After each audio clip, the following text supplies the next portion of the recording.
Try to picture an almost perfectly vertical cliff face, with no trace of a trail and not even a ledge wide enough to fit a hand. Now add to that image an animal moving steadily across that surface, as if it were strolling across flat ground. Footage like this shows up far beyond mountain ranges. You can see the same thing on the concrete walls of dams, on ancient stone structures, and on countless other near-vertical surfaces all around the world. And the main characters in that footage, time and again, are the same masters of survival, mountain goats. They appear in these places so consistently that calling it coincidence or a rare exception no longer holds up. It is a well-established pattern. But that is exactly where two key questions come into focus. How do they manage to hold on where even specialized climbing gear would not save a human being? And why do they keep going back up to places where, at first glance, there's no food, no water, and no apparent reason to risk their lives?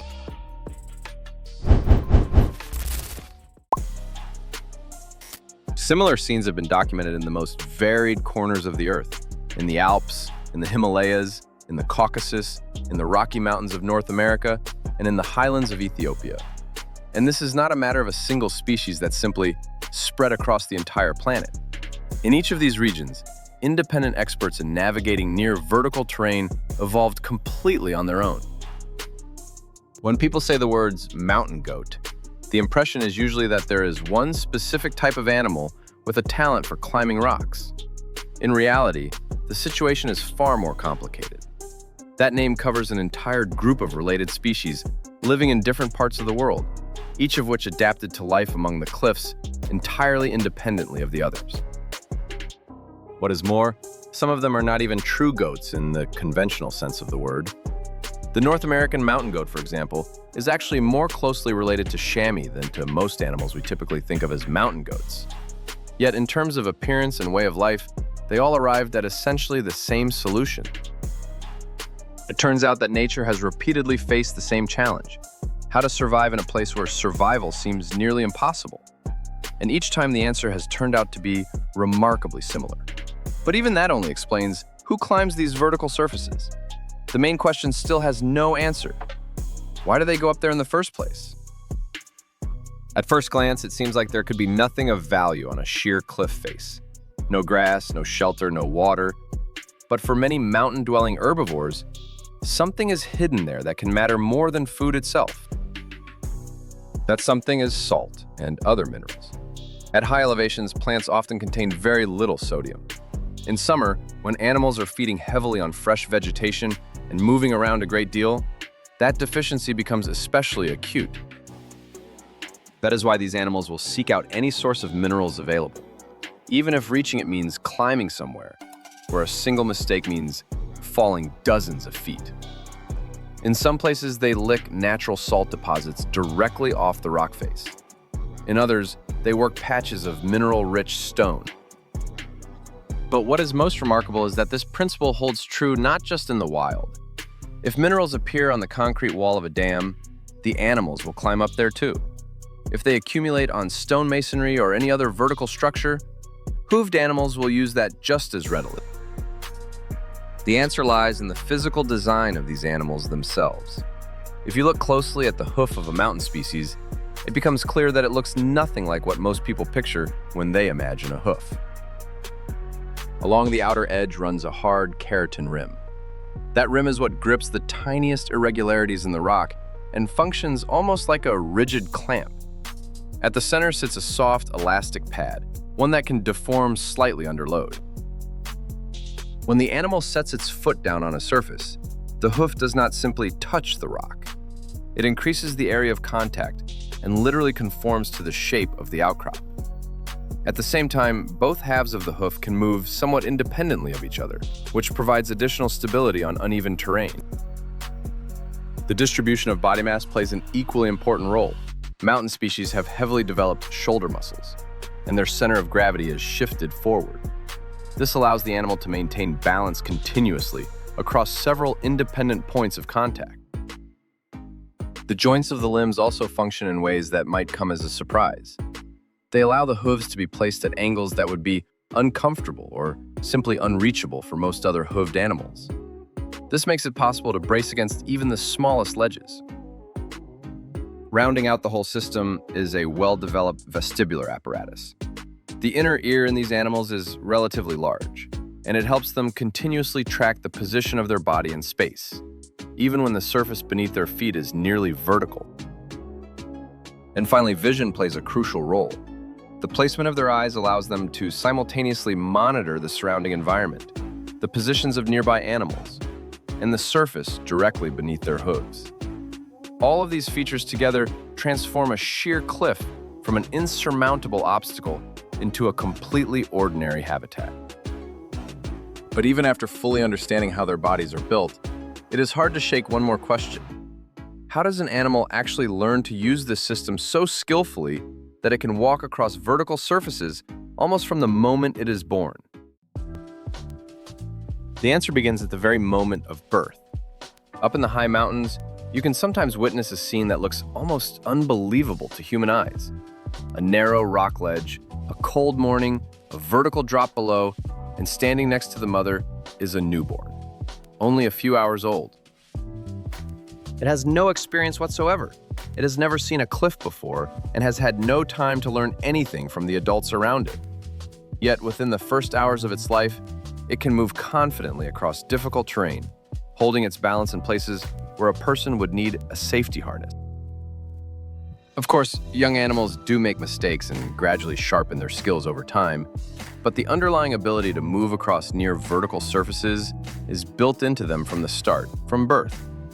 It is not a trick they pick up, and it is not the result of long practice. The same is true of jumping. Adult animals can leap straight up more than 5 feet without a running start, using tiny protrusions as launch points. For them, this is as natural a way of getting around as walking is for a person. That is exactly why what looks to a human like constant risk looks completely different to these animals. Because the greatest danger in their world is not found up high at all. For people, height almost always means danger. The farther the fall, the greater the risk. But for mountain-dwelling hooved animals, that logic runs exactly in reverse. The most dangerous place for them is down below. It is on relatively flat ground that their main predators hunt. Wolves, lynx, large cats, and other carnivores have the speed, strength, and endurance needed to hunt successfully, only as long as the terrain stays manageable. But the steeper the slope becomes, the faster the advantage shifts to the prey. What turns into an obstacle for the predator becomes reliable protection for the mountain animal. Sometimes a chase ends just a few yards from the edge of a drop. The animal finds a tiny ledge on a sheer wall and freezes. The predator can see its prey. The distance between them might be only a few steps. But those steps are now impossible to take. Any mistake on that kind of surface would be fatal. And so the danger suddenly changes direction. Now, it is not the prey that is at risk, but the hunter. That is precisely why sheer cliffs, narrow ledges, and near vertical surfaces represent for these animals not an extreme environment, but one of the most reliable refuges that exist anywhere in nature. Vertical surfaces give them several advantages at once.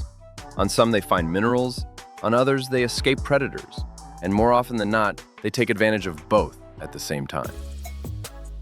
And animals in the most distant corners of the planet arrived at this same solution completely independently of one another. Some of them have taken the art of living on vertical surfaces to something close to perfection. In the mountains of Ethiopia live Walia ibex, among the rarest mountain ungulates on the planet. Not long ago, their numbers had dropped so low that biologists were genuinely worried the species would disappear entirely. Today, thanks to conservation programs, their population has gradually recovered and now stands at several hundred individuals. Thousands of miles to the east in the mountains of Central Asia live burrals, also known as blue sheep. They are one of the primary prey animals of the snow leopard. During a hunt, both species frequently end up on near vertical slopes. Observers have documented moments when predator and potential prey were no more than a few yards apart, separated not by distance, but by the ability to hold on to the rock face. In Europe, chamois and other mountain species have been using the same routes for generations. Over hundreds of years of moving through the same rocky terrain, clearly worn trails have formed, and new generations of animals continue to use them. But perhaps one of the most unusual specialists of all is the markhor, a spiral-horned goat that lives in the mountains of Pakistan and Afghanistan. Sometimes, in its effort to reach foliage, a markhor will climb not only onto cliffs, but onto leaning trees.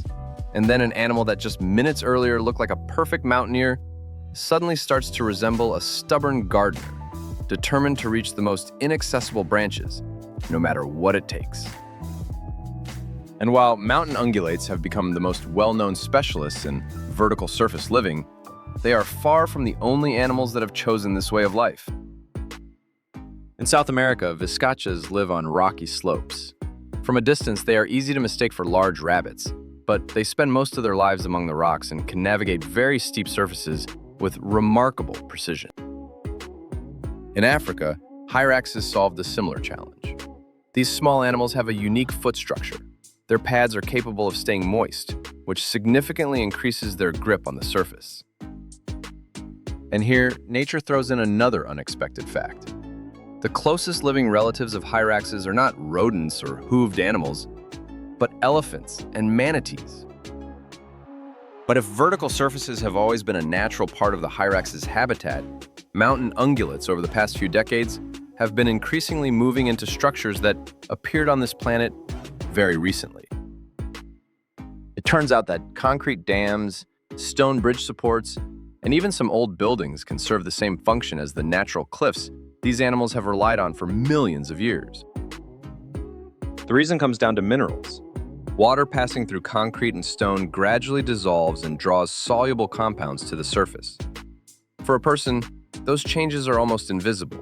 For animals that are constantly running short of certain elements, it can become a source worth risking their lives to reach. That is why mountain ungulates are increasingly spotted on the walls of dams. From the animal's point of view, the difference between a natural mineral lick and a concrete structure turns out to be far less significant than it appears to a human. A similar situation plays out near old stone buildings. If a surface contains the right minerals, animals will use it regardless of whether it formed through natural geological processes or was built by human hands. Even ordinary mountain roads sometimes become a draw for hooved animals. After winter, traces of road salt remain on the asphalt, and animals may deliberately come out to the roadside to make up for a shortage of minerals. It turns out that without realizing it, human beings have begun creating new versions of the same vertical and horizontal mineral licks that these animals have been seeking throughout their entire evolutionary history. But there is one more reason why footage of animals on near vertical surfaces has been appearing so frequently in recent years, and it has nothing to do with cliffs, concrete, or even the behavior of the animals themselves. Many people experience this footage as something entirely new. In reality, animals have been using vertical surfaces for thousands of years. What changed is not their behavior. What changed is the size of the populations themselves. By the early 19th century, for example, alpine ibex had been pushed to the very edge of extinction. Centuries of hunting had left only a small group of individuals surviving in a single region of Europe. Their total numbers had fallen to fewer than 100 animals.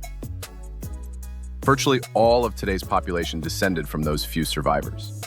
After protections were put in place and recovery programs were launched, the species gradually rebuilt its numbers, and today the population stands at around 30,000 individuals. That means many of the scenes that regularly appear on camera today were simply not available for people to witness a few centuries ago. There were not enough animals for that. But that population recovery comes with a flip side.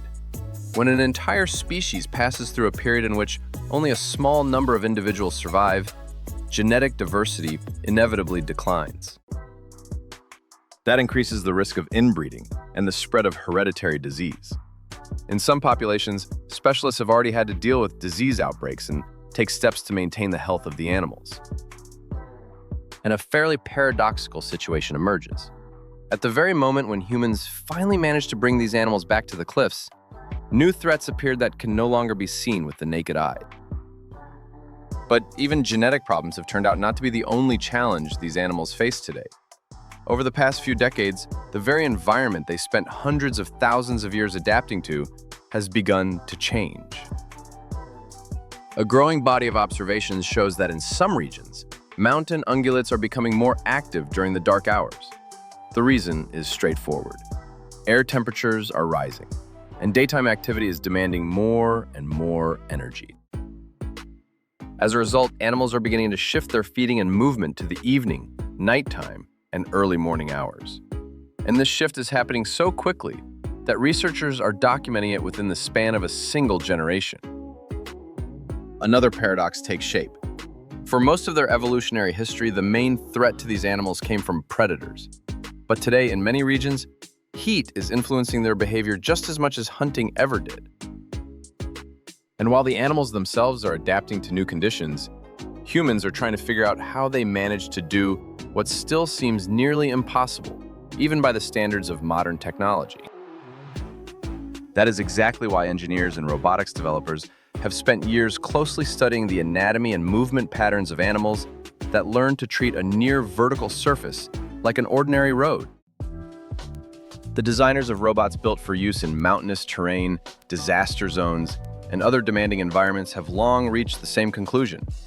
Before inventing your own solutions, it is worth taking a close look at the ones nature has been refining for millions of years. What interests researchers is not only the structure of the hoof or the ability to hold balance. Equally important is understanding how these animals continuously assess the surface, redistribute their weight, and maintain stability in places where a mistake should, by all logic, be inevitable. And while modern machines are already capable of handling difficult terrain, they still fall far short of what animals that spend their entire lives on vertical surfaces can do. That is probably exactly why footage of mountain ungulates continues to make such a powerful impression. Not because the animals are pulling off some special trick. Simply put, for humans, a near vertical surface has always been a symbol of danger, of obstacle, of risk. For these animals, that same surface means safety, food, and the chance to survive. And it does not matter what is in front of them, an ancient cliff face, the concrete wall of a dam, or centuries-old stone masonry. For these animals, the vertical was never an obstacle. It has always been their home.